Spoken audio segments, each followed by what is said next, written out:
تماشابینان محترم، هر هفته روزی جمعه ساعت 18 به وقت دوشنبه برنامه آنلاینی سوال و جواب با حقوقدان تاجیک جمشید یاروف برگزار می گردد. شما بیننده عزیز می توانید تا این مدت به ما طریق پوسته الکترونی buzurgmehrfound@gmail.com یا در چت خصوصی فیسبوک بنیاد بزرگمهر سوالهای خود را روان کنید. این چنین می توانید در برنامه شرکت کرده توسط واتساپ، وایبر مستقیما زنگ زده سوالهای خود را پیشنهاد کنید. رقم برای تماس 48 791 150 277. Ignorare leggi est lata culpa. ندانستن قانون این اشتباهی بزرگ است.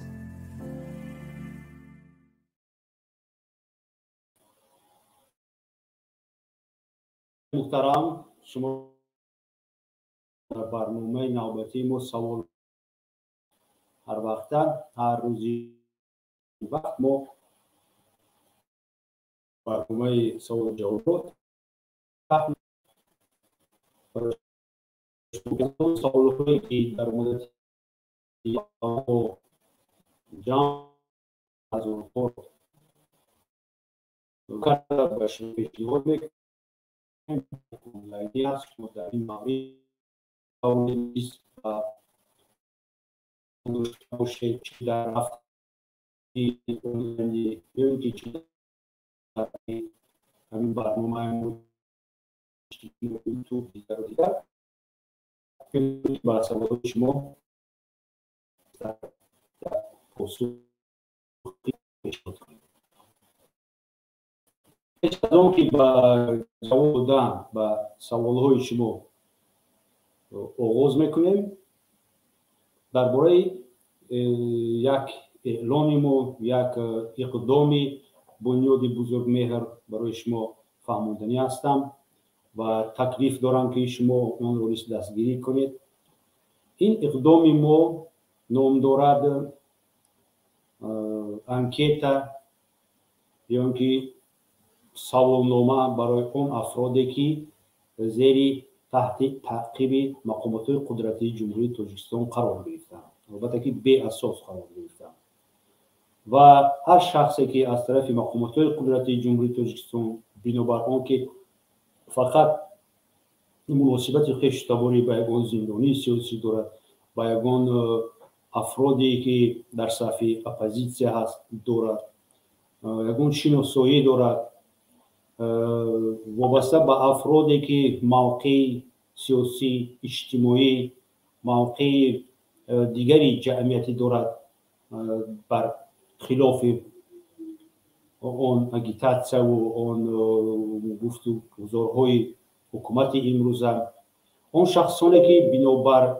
پیش بردن فعالیت جمعیتی خود زیر تعقیب گرفتار شدند، خویش تباران آنها برای شما ما انکیتا تیار کردیم، سوالنامه تیار کردیم و از کارگردان خواهش میکنیم که در همین چه رسوم میگم در اپیسانی همین برنامه ما در پایان همین لینک رو بیارم، با زیر کردن آن شما با همون سوالنامه میدارید و با سوالهای اون میتونید جواب دهید.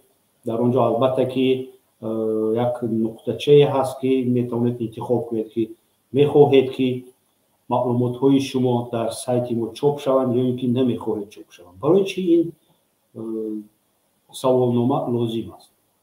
یکمش برای آماری، شماره تحقیق شده ها، شماره تعقیب شده ها، شماره آن اشخاصی که بنابر فعالیت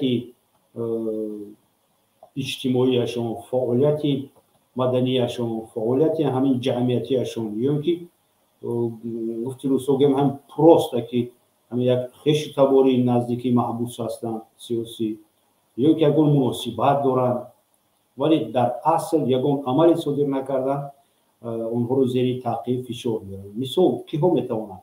خیش تباری نزدیکان محبوسان سیاسی. ما همون میدونیم که با قریبی در ورشو جلسه سالانه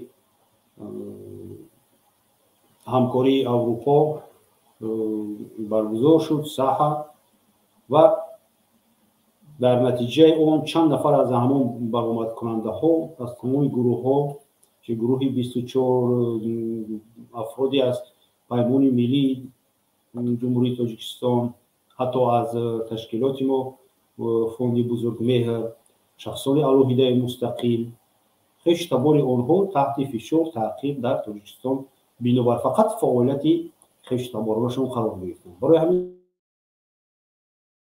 سوالنامه را مور ترتیب دهیم این و همچنین برای خود برای پیشنهاد کردن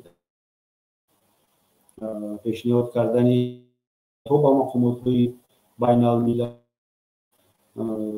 و این چنین اونها و در موید مقصد از همین از همون اموری که در ما بیلوی چند نفر رو با روی خطی مگنیتسکی خوشتمهایی که با روی خطی مگنیتسکی و دیگر روی خطی محلی اروپا داخل عددش رو بین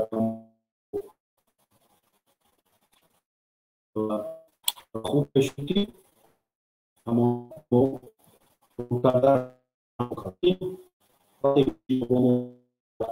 با خوش یکی از سوالنامه دیگری رو در باره اون سوالنامه با هر یکیش رو خواهد داد. این سوالهایی که با یک سوال که برنامه رو جواب میشه از اون که باید در سیزو میگذارم در سیزو میگذارم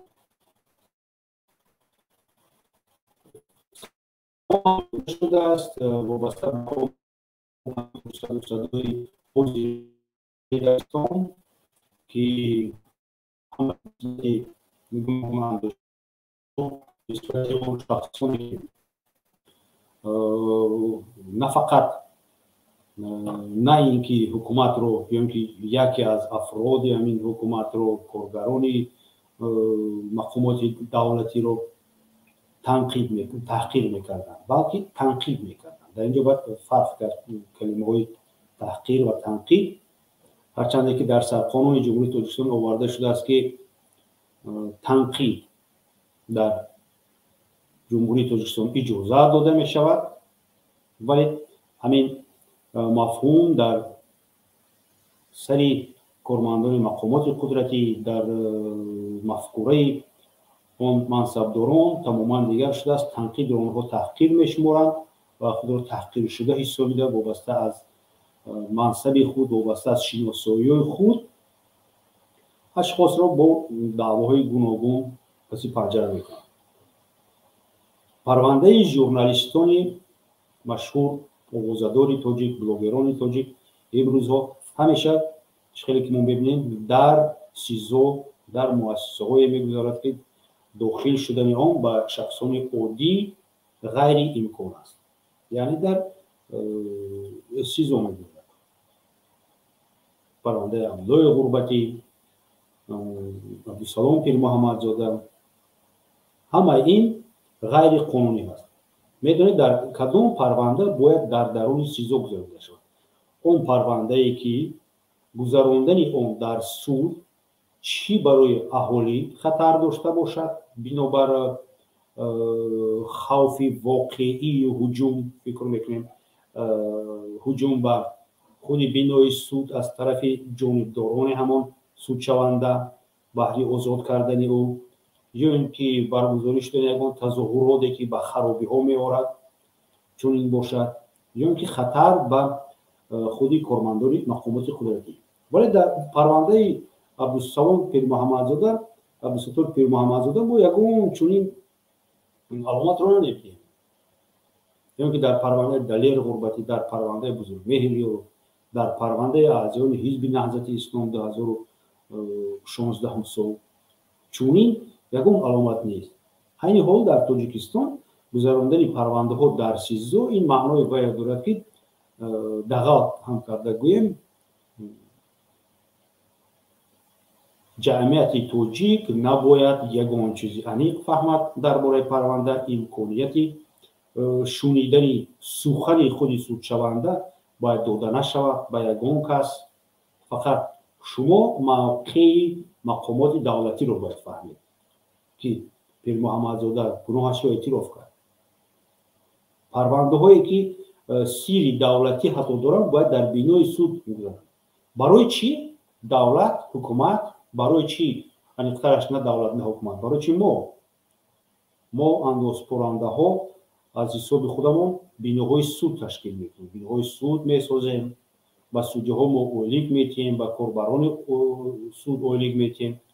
حتی همین سودها تشکیلات های پاسبانی دیگر رو کرایه میکنن که بیناها رو یک پاسبانی. برای چی؟ تشکیل برای نگاه داشتن پرونده. وقتی که تشکیلات زال دارن، چند تا زال دارن، برای چی سود دیده میشه؟ این سوال بین و این سوال میکنه برای چی شخص در سیزو سود میکنه؟ سود کردن یک شخص در سیزو که ولتی بکنه سودیا سود خلقی و بیوی سامانچان داری اخوانی داشتن خود اگر همون جنایتکار حقیقت همین آدم جنایتکار است که حتی این کس رو به بینای سود نبردن. این غیر قانونی است. یکم اساسی واقعی در سیزو گذراندن مرافع سودی نیست. یکمش که احتمالیت بیگناهی از بین می رود، تأثیر رسانی به شعور سودی است. سوال دوم دوستان عزیز اون است که درباره داغ سودیت، این وابسته به اون برنامه‌ای که ما دیروز کرده بودیم و مخصوصا درباره داغ سودی برنامه تفسیر بود. میتونید اون رو شما شناس شوید با این برنامه ما. سوال چنین است: اونهایی که داغ سودی دارند میتوانند شهروند دیگر کشور رو گیرند؟ در اینجا وابستگی اساسی از اون طلبات‌های دولتی هست که به شما شهروندی دادنی هست. اگر این دولت درباره بخطری خود، درباره سلامتی اهالی خود، درباره کروپسیا و درباره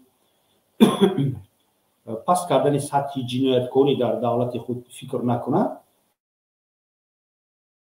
ما درباره که سودی ما میشود با شما یک هیچ مدت سودی داره، ولی که میدونیم که دولت ها سپراف یعنی که معلومات نامه درباره از اون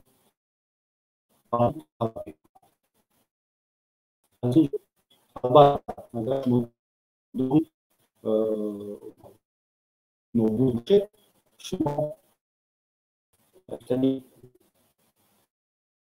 شب رای امکان بشود. اون که از مهلت داغ سودی رو برداشت شما میتونید دیروز گذردیم سودی هست از سلسله میتونید در اون دور شد. سوال سه برنامه امروز ما: یک شخص از دوشنبه سوال است: اگر آدم در روز باشد چه خیلی امکانیت هست که با پرونده شناس شود؟ اگر شهروند در روزیس باشد، در دیگر دولت باشد، در دیگر منطقه باشد، البته که با پرونده خودی اون کس شناس شده نمیتواند. یکمش که در اینجا خودی سوال اگر از جهت قانونی بیایم با پرونده شناس شدن کمی نادرست است. البته این سوال رو خیلی میفهمیم که حقوق شناس نبوده است. با پرونده فقط بعدی تمام شدن تفتیش پیشکی گمانبر شده ایبدار شونده با اشتراک ادوکات خود میتواند با موادهای پرونده پوره از صفحه یکم تا صفحه آخران شناس شود کدام مهلتی که با او لازم است باید شناس شود. دقت کنید، نه اینکه مفتش آورده پرونده را در پیش شما میپرتد میگه که 3 ساعت وقت دارید با پرونده شناس شوید. هفتم هشتم شناس شدن با پرونده معنای اون رو دارد که نه فقط آدم صحیفه ها رو ورق زده میخواند، بلکه جای لازمه صحیفه لازمه را باید که مقامات تحقیق پیشکی کسیراکوپی اگر طلب کنند کسیراکوپی کنند. اگر کسیراکوپی که آنها نتوانند کرده نداشته باشند، اگر خواهش نداشته باشند، این اشخاص که با پرونده میخواد شناس شود اون رو روبردار میکنند. صحیفه را با درج کردن تومی پرونده، تومی یک رقم فلان پرونده با ایدار کنی فلان فلان مینویسد، صحیفه فلان پرونده همون حجت رو پور را روبردار میکند مینویسد. این پگاه در حمایه با شما خیلی هم لازم میشود. در اینجا وقتی که مینویسن با پرونده شناس شود، البته که وقتی که شما در روز در جستجو هستید با یگان کس نه با ادوکات شما با یگان خشته بار شما پرونده رو نشون میدید. فقط امکانیت هست که قسم موادهای پرونده که درباره شما گذرانیده شدن و به شما وابستگی دارند اون رو نشون میدن. با شما نشان نمیدن. شما در کجایی که نباشید میتوانید وکالتنامه یا اینکه عریضه به مقامات قدرتی به همون مفتشی که پرونده شما رو گویا برده ایستاده است نویسید و خواهش کنید که یگان خشتبار نزدیک شما به صفت حمایتگر در پرونده همراه کرده شود. با اون آدم میتواند که با موادهای لازمه شناس شود. قرار درباره آغاز کردن پرونده جنایتی، قرار درباره اعلام کردن جستجوی و دیگر عملیات هایی که با اشتراک شما یا اینکه درباره شما به شما علاقه‌مندی دارد شناس شود و اونها رو به شما ارسال کنند. و در این مورد میتوانید شما بگید در حقیقت پرونده نسبت شما هست، شما دلیل دارید که خود را سفید کرده میتوانید یا که نه، میتوانید تصمیم گیرید و وطن برگردید خود را حمایت کنید. سوال چهارم دوستان عزیز درباره وظیفه و عهده‌داری‌های کارمندان میلیسیا است. سوال آمده است که کارمند میلیسیا حق گرفتن و تفتیش تلفن را دارد در کوچه؟ البته وظیفه و عهده‌داری‌های کارمند میلیسیا از آسمان فرامدگی نیست و کارمند میلیسیا نمیتواند از پیش خود چی کاری که خواهد کند. قانون درباره میلیسیا است و در همونجا دو ماده بین‌نهایت کلان است: وظیفه و عهده‌داری‌های کارمند میلیسیا است. در همین ماده ها انیق آورده شده است که در کدام حالت کارمند میلیسیا میتواند که تلفن رو گیرد یا اینکه اون رو تفتیش کند. یکمش که در یگان حالت کارمند میلیسیا به یگان حجت، به یگان اساسی حجتی، به یگان قراری مفتش، به یگان قراری سودی حق یگان چیز رو گرفتن از یگان شهروند یا اینکه یگان کارخانه ندارد.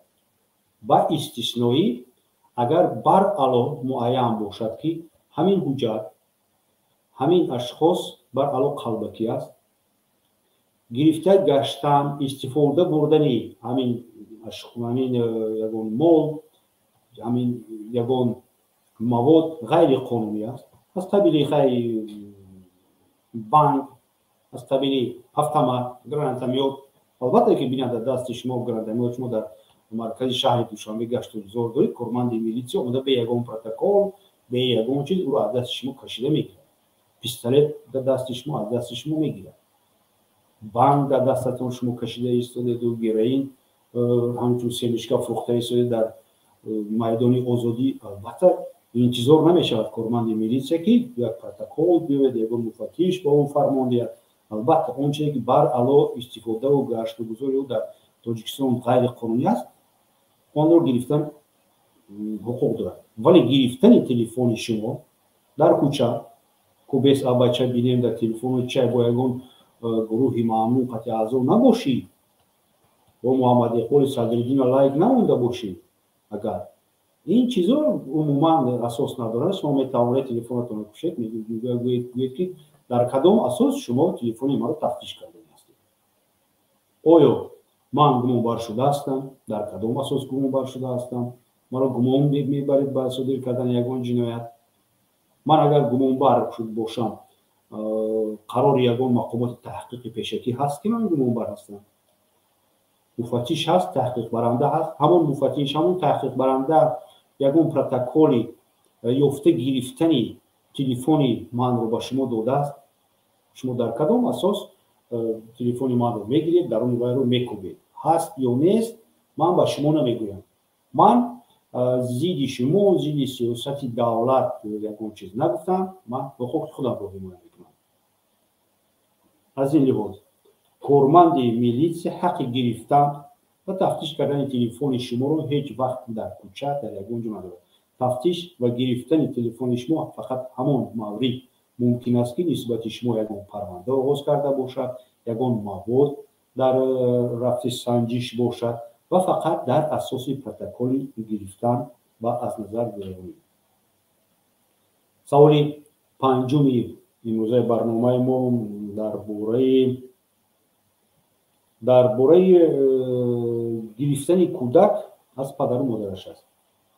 در کدام حالت کودک را میتواند از پدر و مادرش گیرند؟ این سوال را دادن و این سوال به نهایت بعد از پهن شدن همون ویدیویی که یک مرد پسرش رو کوب کرد، زد، اون رو نوار پهن کردن، مقامات میلیسیا او رو بازداشت کرد و جریمه کرد بنابر آنکه کودک رو خودش تنها به مادرشون نگاهبین میکرد است واسه به همون با ما پیدا شد و ما ضرور دانستیم که البته درباره اینم به شما گپ زدیم. در کدام حالت ممکن است که کودک رو از پدر و مادر عموما گیرند؟ چون که چنین سوال ها بود. گیرید کودک رو از دستش، چون هم تکلیف ها بود. گیرید از دست این مرد کودک رو صدقه کودک شود، مورد بسیاری آرزوی کودک دارن کودک رو میزند دیگر و دیگر. در کودکس اویلا ماده محسوس است و در اونجا شرط و شرایطی در کدام اساس گرفتن کودک از پدر و مادر آورده شده است و اساس ها فقط اون میباشند که اگر برعلاوه معلوم باشد که با حیات و سلامتی کودک خطر تهدید میکند از طرف پدر و مادرش، از طرف اشخاصی که نگاه بین میکند کودک را، یا اینکه اشخاصی که وصایت یا پرستاری دارد کودک را. یعنی اگر پدر و مادرش نباشند بابا، بی، اما، خاله، اپا دیگر و دیگر. فقط اساس همین است. اگر واقعا تهدید به حیات و سلامتی کودک باشد، منتظر باشد، نه اینکه یک دفعه نه زده، فقط در همین حالت میتوانید که مقامات وصایت و پرستاری که در نزد هر یک مقامات اجرایی حکومت دولتی هست با درخواست به پروکراتور مراجعه میکنند و کودک را از دست این آدم میگیرند، از پدر و مادر یا دیگر شخص میگیرند. اویدی با کجا جایگیر کردن او حکومت باید اندیشه کند، جابجا کند او را وابسته از کردار و دوامناکی همین کردار، خطر همین کردار باید مقامات پروکراتور و وصایت و پرستاری یک اندیشه کنند که ما چی میکنیم با همین پدر و مادر. آیا اونها رو از حقوق پدر و مادری محروم میکنیم یا اینکه نه؟ و سوال آخران امروزه ما درباره دو شهروندی و وابستگی و جنگ روسیه و اوکراین است. من دو شهروندگی دارم و در تاجیکستان میباشم. من رو میتواند که روسیه به جنگ اوکراین دعوت کند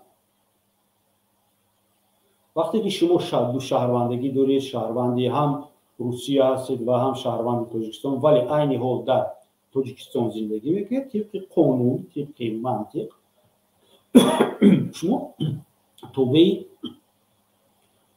قانون و مقررات قانون کنستیتوسیای جمهوری تاجیکستان قرار میگیرید. البته که با شما یگان مقامات فدراسیون روسیه حق پیشنهاد کردن دعوتنامه به صفحه قوای مسلح ندارد تا همان وقتی که شما در تاجیکستان هستید. در تاجیکستان شما علیه حقوق‌های شهروند تاجیکستان رو باید رعایت کنید. یکم افضلیت حقوق‌ها و قانونگذاری تاجیکستان دارد. در اینجا بگویم شما شهروند تاجیکستان هستید. وقتی که شما برگشتید رفتید به روسیه، علیه قانون و مقررات فدراسیون روسیه به شما تاثیر میرساند و شما باید که همچون شهروندی روسیه بجایی که دعوت کردن روید، چی به کورلیسکی استراوا، چی به دنیتسک، لوگانسک و دیگر جا. لیکن درباره اونی که شما در تاجیکستان هستید و با شما یگان چیز میبید، درباره این خواطر نشوید، با یگان مکتوب و مراجعت ها، دعوت ها به سفارت خانه نروید.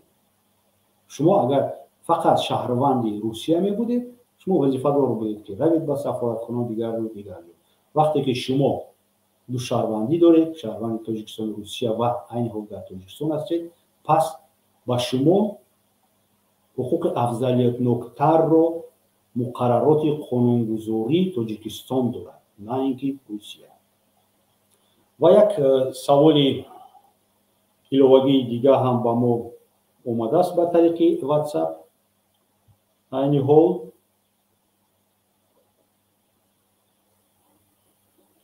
همین رو میخونم: اگر زن دوم یا سوم از شوهرش فرزنددار شود، در زادنامه کودک در گرفه پدر چی نوشته می شود؟ آیا می شود که این گرفه رو خالی ماند؟ بار دیگر با اوچیستوی کودک چی می شود؟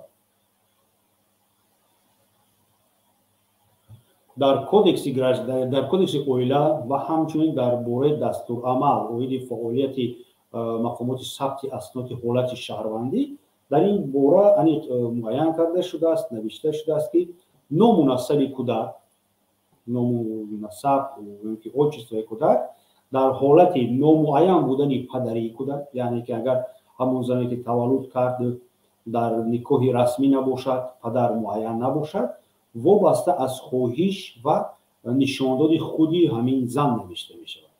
اگر زن خواهد می تواند دلخواه نام را نویسد، نام پدری کودک، اوچیستوی کودک را نویسد، می تواند که عموما باید که یگان چیز بنویسید و اونجا رو خالی کنید. این چی تاثیر می رساند به کودک؟ با کودک تا بلاغت رسیدنش یگان تاثیر نمی رساند و وقتی که کودک به بلاغت رسید و می تواند که نام فامیلی خودش رو تغییر دهد، یگان تاثیر به حیات کودک عموما نمی رساند. از او یگان کس طلب نمی کند که تو شهادتنامه تولد پدرت رو بیار، یا اینکه چرا تو پدر نداری، یگان کس طلب هم نمی کند. و عین حال مثال در تاجیکستان شرط نیست که نام پدر رو هم نویسی. میرزا تورسونزاده مثال نام فامیلی هم میخواد. حتی ببینید پرزیدنت تاجیکستان دو نامه هست: امامعلی، رحمان. پس او چیست چی لازم؟ سفرعلی، محمدعلی. یگان مشکلی نیست، وابسته از خواهش شخصی تولد کرده، زنی تولد کرده ممکن است که نام اون آدم رو عوض کنه.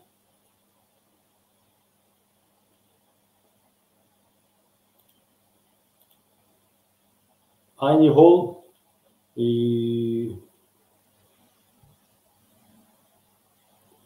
اسم принимает разумную роль در دولت دموکراتی حکم یا پرونده شخص پس درهای بسته می‌گیرد، مثل حکومت ژورنالیسم حقوق و بیگناه.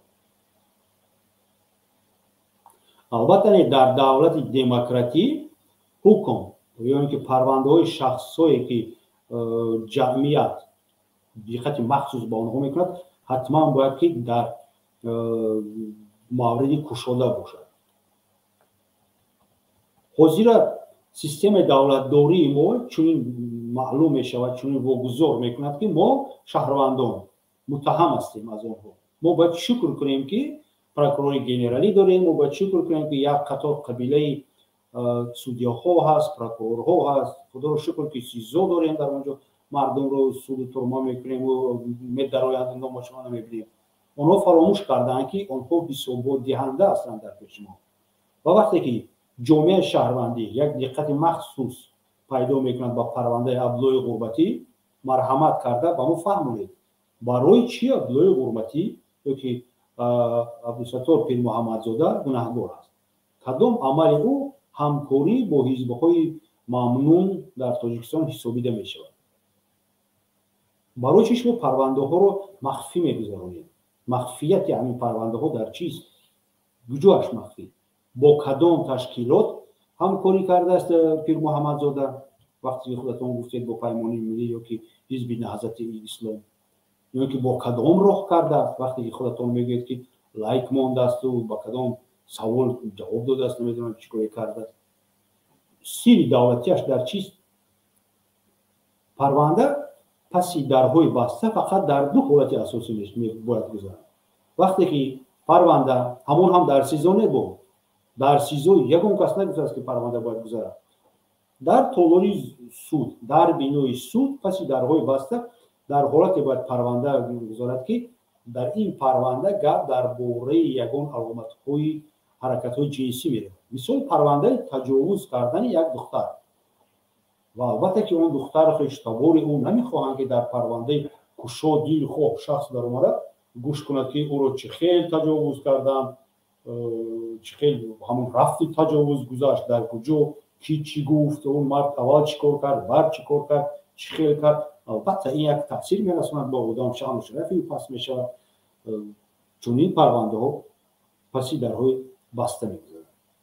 парвандае ки дар он маълумот дар бораи ягон сири давлатӣ ҳаст, ҷойгиршавии ҳамон амбори лавозимот, тиру туп, гузаштани мисол ҷои гузаштани кабелҳои алоқаи махсус аз қасри президент мегӯем то вазорати корҳои дохила ёки аз вазорати корҳои дохила ба вазорати мудофиа, аз куҷо ин кабелҳо мегузаранд. агар ман ҳамин чунин маълумотҳо бошад, албатта дар ҳамин ҳолате ки ҳамин қисми маълумотҳо паҳн мешавад, ҳамон лаҳза парванда мурофиаи судӣ бояд паси дарҳои баста гузарад. дар дигар ҳолат бояд озод бошад системаи судӣ.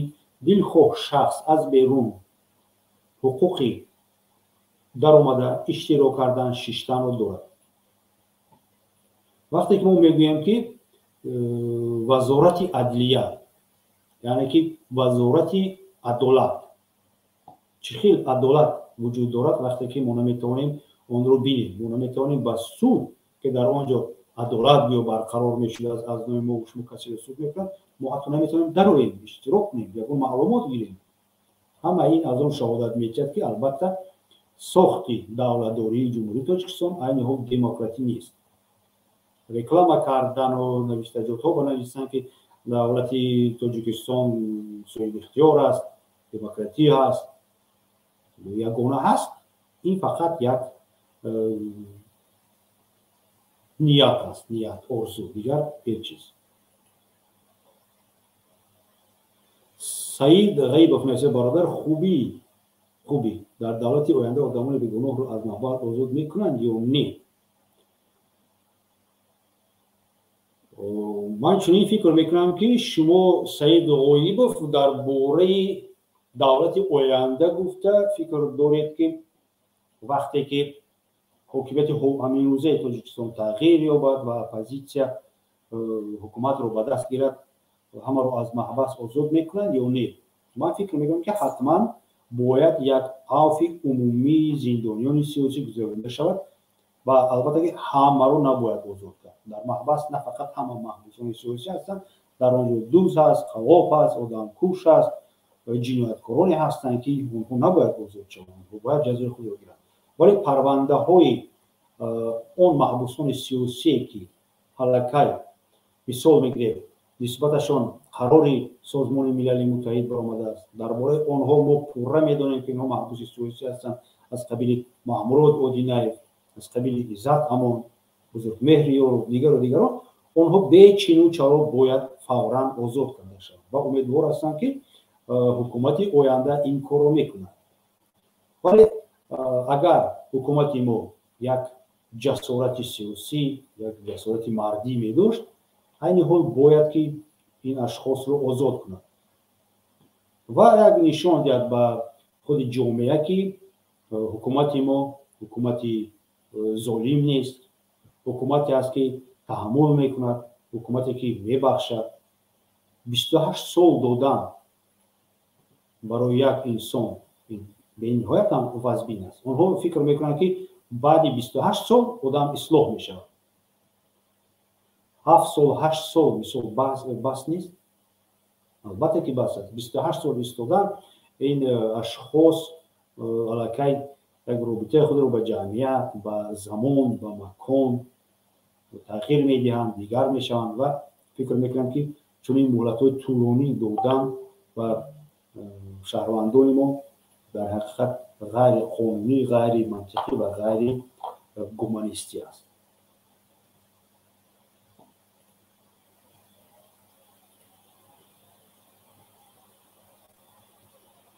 як лаҳза.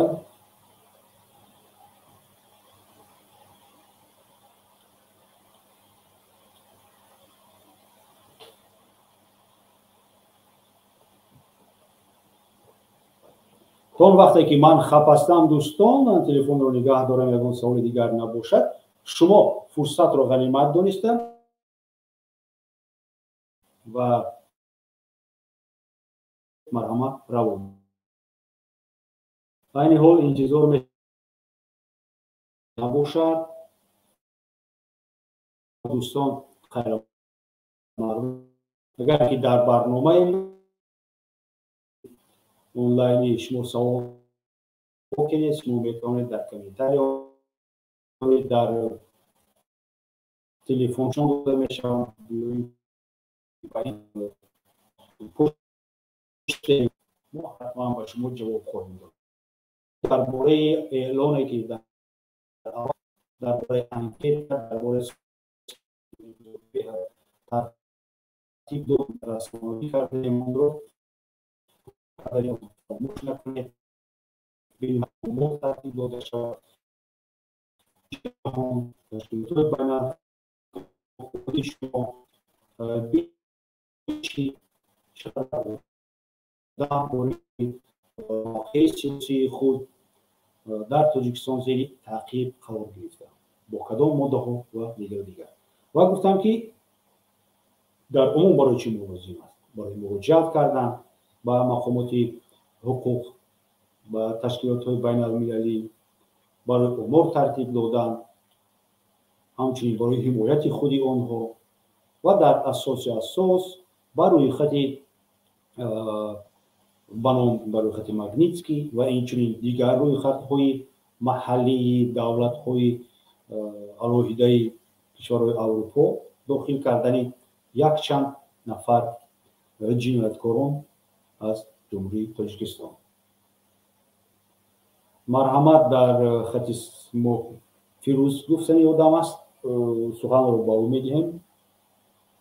السلام علیکم اکای جمشید. سلام علیکم بینندگان شبکه یوتیوبی بنیاد بزرگمهر. اکای جمشید یک سوال داشتم چون وقتی اخیر یک چنین مراجعت ها بسیارتر میشد و حادثه در تاجیکستان خوب مثال بعضی در مسئله پوشیدن لباس یعنی بیشتر حجاب حالت‌هایی هستند که زنها را با حجاب به بانک راه نمیدین، مثال به مکتب راه نمیدین یا به یگان جای دیگر راه نمیدین. اگر هم که وارد شدن از اونجا بیرونشان میکنن یا مجبور میکنن که روی مال خود دیگه خیل بنده یا روی مالتون کشید. در همین حالت‌ها همین زنها چیکار کرده میتونن و باید به کجا مراجعت کنن؟ یا آیا یگان قانون یگان محدودیت در تاجیکستان وجود داره که همین خیلی چیزا در خیلی جواب پوشیدن ممکن نیست. تشکر دوستان فیروز. نه یگان قانون درباره حجاب نیست، خیلی قانون نیست درباره حجاب یا اینکه درباره پوشیدن عرض پوشیدن لباس، پایافزال، کلاه، پالتو، شرف، خیلی قانون در اینجا نیست. اگر چنین قبول میشد باور کنید یک شرمندگی دیگری حکومتداران ما میشد. ولی فرمان غیر قانونی، فرمان پنهانی خیلی که خود شما هم ممکن چندین بار دیده در مجلس یک سخن پرزیدنت این علاقه هم عفو هست، هم قرار سودی هست اویدی بگناه اعتراف شدن، یا اینکه این قراری و زندان روان کردن اشخاص می باشد. مثال راهبری امید 88 با یک گپی امام علی رحمان زندانی شد و با گپی امام علی رحمان یک نفر مشرف زاده بود که بود و جنایتکار کروپسیونر ترمینالی یک یا دوی شهر دوشنبه در دستش اینو بر جوان بودنش آزاد کرده شد. ببینید فقط یک سخن در کجای امام علی رحمان برآمد میکند و میگوید که آنها بیسواد هستند، آنها کیمچی تمام همین رو چاپلوسان، همین رو آدمایی که میخواهند که خودشان رو در نزد پادشاهشان نشان دهند یک ترغیب میکنند، نشان میدهند که البته ما حتی شما فرمان شما نه، ما خواهش شما رو درک کردیم و این رو عملی میکنیم. ما هممون درباره رجب و نیلوفر میدونیم چه بازداشت شد، چه تحقیق کردن اون رو بنابر چی؟ بنابر داشتن لباس ملی حجاب و بعد که میفهمند که او دختری رحمت‌الله رجب است فشارهای زیادتر میشوند دیگر و دیگر.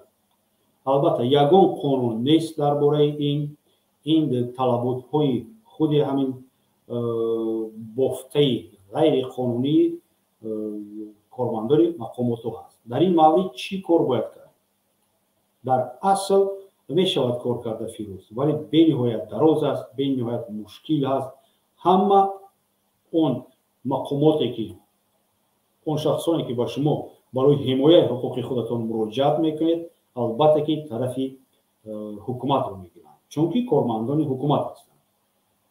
از عمل و بی‌عملی هر یک مقامات شما میتوانید که بر رئیسی همین بولو رئیس مقامات بولو بوده اگر از عمل و بی‌عملی یگان کارمند مراجعت کردنی باشد بر رئیس اون مراجعت میکنید و ببینید برای مراجعت کردن بر رئیس بانک شما باید نزد رئیس بانک بروید، حالا که شما رو به خود بانک در اومدن نمیمونه. شما میتوانید مراجعت خطی کنید بر رئیس بانک ولی کسی هم پاسخ هم نخواهد داد، شما بزنید با پروکراتور مراجعت کنید. در اینجا هم غیر امکان است که شما یگان چیز به نویل گردید، ولی من تکلیف نمی کنم که ننویسید نگویید.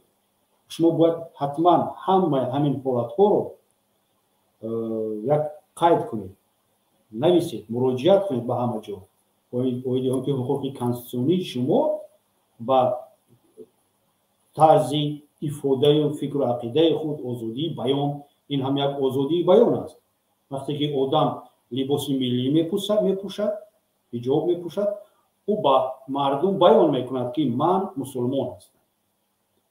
ببینید وقتی که یک اعضای LGBT میخواهد که بیان کند که من اعضای LGBT و بیرقی رنگ و رنگ رو گرفته میگردد، یا که نمیدونم هر یک علامت‌های دیگر رو میکند، این آزادی بیان است. وقتی که مسلمان با جمعه، جلک، میون بند، توقی میگردد، آزادی بیان است. بیان دارد من مسلمان، من احترام دارم به مقدسات اجدادهای گذشتم. وقتی که این زن هم با رویمال هست، با یک چیزی دیگری ملی مثل واردی بینوی دولتی میشود، این و او رو مهم میکنن، یعنی در اینجا حقوق کانستیتوشنی رو با آزادی بیان بیرون کرده میشود. این یک آزادی رو من فقط گفتم که همین یک رگوره در فکرم بود. البته اگر چنین اشخاص با ما مراجعت کنند بهتر میشود. من یک بار دیگر باز از کارگردان میگویم که پشت الکترونی ما، رقم تلفنی ما باید нишон дода шавад. вақте ки ҷамъият дастаҷамъона чунин хатогиҳои ҳукуматро, чунин хатогиҳои кормандони алоҳидаи мақомотҳои қудратӣ, корхонаҳои давлатӣ, муассисаҳоро бартараф накунад, ин ҷамъият ягон чиз намешавад. дар алоҳидагӣ мардум ягон кор аз дасти на мо ва на шумо намегӯяд. 20 сол 30 сол алоҳида мубориза баред, эълон кунед ки ман 30 сол мубориза бурдам, ҳеҷ чиз нашуд, албатта ҳеҷ чиз намешавад. ҳама бояд дастаҷамъона бояд бошад. барои чӣ ман гуфтам мо анкета кардем, омор ҷамъ дорем. албатта ки омори заноне ки таҳқиқ мешаванд бинобар пӯшидани сатру ҳиҷоб бояд тартиб дода шавад, ба он нишон дода шавад дар баромадҳо, дар вохӯриҳо байни ҳукуматҳои ҷумҳурии Тоҷикистон бо дигар ташкилотҳо, дар баромадҳои намояндагони ҳифзи ҳуқуқ бояд нишон дода шавад ва ин як хислати бади мақомдорони тоҷик бояд аз байн бардошта шавад. инак кӯтоҳ фирӯз муроҷиат ба сардори ҳамон мақомоте ки ба ӯ иҷозати даромаданро намедиҳад. як ҳамзамон муроҷиат оиди вайрон кардани ҳуқуқҳои ӯ ба прокуратура равон карда шавад ва назорат карда шавад ки вобаста ба муроҷиати онҳо ягон амал карда шавад. муайян карда шавад ки аризае ки ӯ пешниҳод кард ба дасти кӣ рафт ва ӯ инсон дар муҳлатҳои муайяни қонун муайян кардагӣ чӣ амалҳоро иҷро кард. оё пурсид ягон касро, тафтиш кард, тафтиш накард, чӣ муҷозот доданд ба онҳо ё ин ки не. ва албатта ки муроҷиат кардан ва расонавӣ кардани ҳамин қазия дар шабакаҳои интернетӣ ва албатта ки муроҷиат кардан ба мо то ҳадалимкон мо низ ба ӯ роҳи ҳимоятро ё ин ки дигар роҳҳоро нишон диҳем. ёдакай ҷамшед, як суоли дига доштам. намедонам рости дар аввали барнома гуфта бошед ё не. дар масъалаи ҳамин вақтҳои охир хабарҳо зиёд нашр мешавад ки мисол як нафара аз мисол мисли Амриддин Аловатшоев чоршанбиев аз зиндони Хуҷанд ё дигар ҷо меоранд, дар Крити ҷо мекунанд, ё ягон нафар дигара дар Шизо ё Карцер ҷо мекунанд. ҳамин дар кадом яъне қонунаи устафа ягон чи дар куҷо гуфта шудагие ки дар кадом ҳолатҳо ҳамин нафарҳо ё ба Шизо ҷо карда мешаванд ё Карцер гуфта ҷо карда мешаванд ё Крити бурда мешаванд. мисол наход барои як кори майдак сразу баранд як нафара дар Крити ҷо кунанд, аз зиндони низомиш сахт бо сахттар баранд. ҳамина агар мешуд як камтар ҷо рӯшанӣ мекунед. фаҳмо аз як муассисаи ислоҳӣ ба муассисаи ислоҳии дигар, ба он маъное ки аз як сохти муассисаи ислоҳӣ ба дигар, ба низомаш дигар гузаронидан, дар кодекси ҷумҳурии Тоҷикистон дар бораи иҷрои ҷазои ҷиноятӣ оварда шудааст ва як қонуни асосӣ баъд аз конститутсия қонуни асосӣ барои мақомоти иҷрои ҷазои ҷиноятӣ аст, барои сардори турмаҳо. ва дар ҳамон ҷо оварда шудааст ки агар ба тарзи систематикӣ бадқасдона дар натиҷаи таъсир нарасонидани дигар амалҳои ислоҳшаванда гӯё ба ҳамин зиндонӣ, вақте ки ӯ нафаҳмид гапро, нафаҳмид хоҳиши зиндонбонҳоро оиди риоя кардани тартиботи ҷамъиятӣ дигару дигар тартиботи дохилии ҳамон зиндон, ӯро мақомот ҳамон муассиса метавонад ки бо дархост бо пешниҳоди ариза метавонад ки ба як муассисаи низомаш пурзуртар равон кунад, баъдтар равон кунад. ва айни ҳол нисбати Аловатшоев ҳам ҳамин хел шудааст, нисбати Чоршанбиев ҳам ҳамин хел гӯё шудааст ки ҳукумат ҳамин хел нишон медиҳад ки онҳо талаботро риоя накарданд, гапгардонӣ мекарданд, мумкин ҳуҷум ҳам гӯянд ки онҳо карда бошанд ба кормандони муассиса, онҳо ҳуҷум ба рафторӣ карданд бо ҳам ҳуҷраҳои худ, заданд, куфтанд, лату кӯб карданд ва нигоҳ доштани онҳо дар чунин шароит хатар дорад барои дигарон, барои кормандони муассиса ва зарур шумориданд ки онҳоро баранд ба یک زندانی نظامش پرزورتر. البته که من در این باور نیستم. یکمش برای چی؟ برای که مقامات ما هیچگاه یگان معلومات درست نمیدهند. حتی همین روز هم خیزند و گویند که ما برای فلان و فلان فلان ملوچه رو فلان جا برده. من با اینها باوری ندارم. آدمی که مقاماتی که یک عمر دروغ میگه یک اون گپی راست رو نمیتونن گفته و عادت کردگی است و گپی او باور هم نیست. این اساسی که حکومت پیشنهاد میکنه برای ما گویا. ولی در اصل این تأثیر رسانی با این مردم است. تأثیر رسانی مثل با اون زندانی هایی هستند که با مناسبت غیر قانونی، با مناسبت دغل، با مناسبت محلگرایی همین کارمندان مؤسسه طاقت نمیکنند. اونهایی که وجدان دارن، اونهایی که آدمگریشون از اونها حالا این سیستم رپرسیوی نابود نساخته است، خود رو مرد، خود رو آدم حساب میکنند، حرمت حقوق، حرمت نفس و عزت خود رو دارن، البته از خودشون حمایت میکنند. تصور کن فیروز، وقتی که مثال تو یک از بیاد که چوقت شو، فلان جاتا نشان ده، لباستا کش، یک پوها بیست، رقص کن، بپر، خیز، بپر. گفتم روسو ازدواج کنن، تو چی کار میکنی؟ وقتی که نه چهارشنبه افتخاط میکنن، نه یک کسی دیگر. یک گپ میزنی، یک دغل گپ میزنی، حتی دغل هم نه، کوشش کردن حمایت کردن خود، این علاقه برای آنها یک جنایت است. همین از پاسخ که اساس ندارن، واقعی اساس ندارن و فقط این طوری که اینها طوری که این در زندان آنها ندارن. مرحمت فیروز باشد، مرحمت سوال نباشد. فکر میکنم که تشکر زیاد اکای جمشید. دیگر سوال ندارم. دیگر سوال نباشد. با همین ما خودمون رو جواب رو کسی که ما رو تماشا کرد اشتی رو و بیناداری خود رو بیان میکنیم.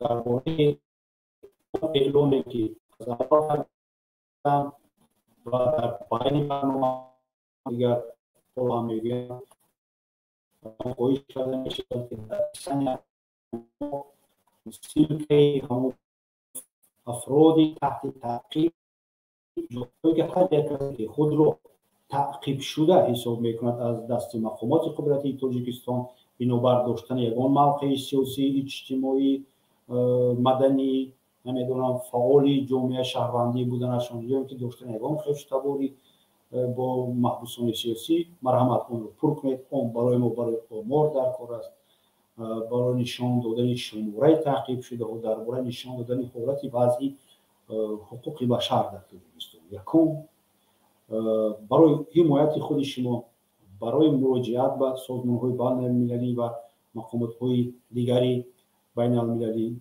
و همچنین برای پرتر کردن و پیشنهاد کردن یک چند نفر از جنایتکاران و رویخط مگنیتسکی. تشکر زیاد دوستان گرامی. تا هفته دیگر در برنامه سوال و جواب.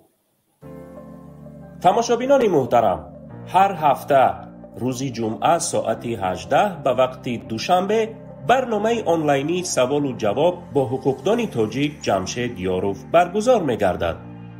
شما بیننده عزیز می توانید تا این مدت به ما طریق پوسته الکترونی buzurgmehrfound@gmail.com یا در چت خصوصی فیسبوک بنیاد بزرگمهر سوالهای خود را روان کنید. این چنین می توانید در برنامه شرکت کرده توسط واتساپ، وایبر مستقیما زنگ زده سوالهای خود را پیشنهاد کنید.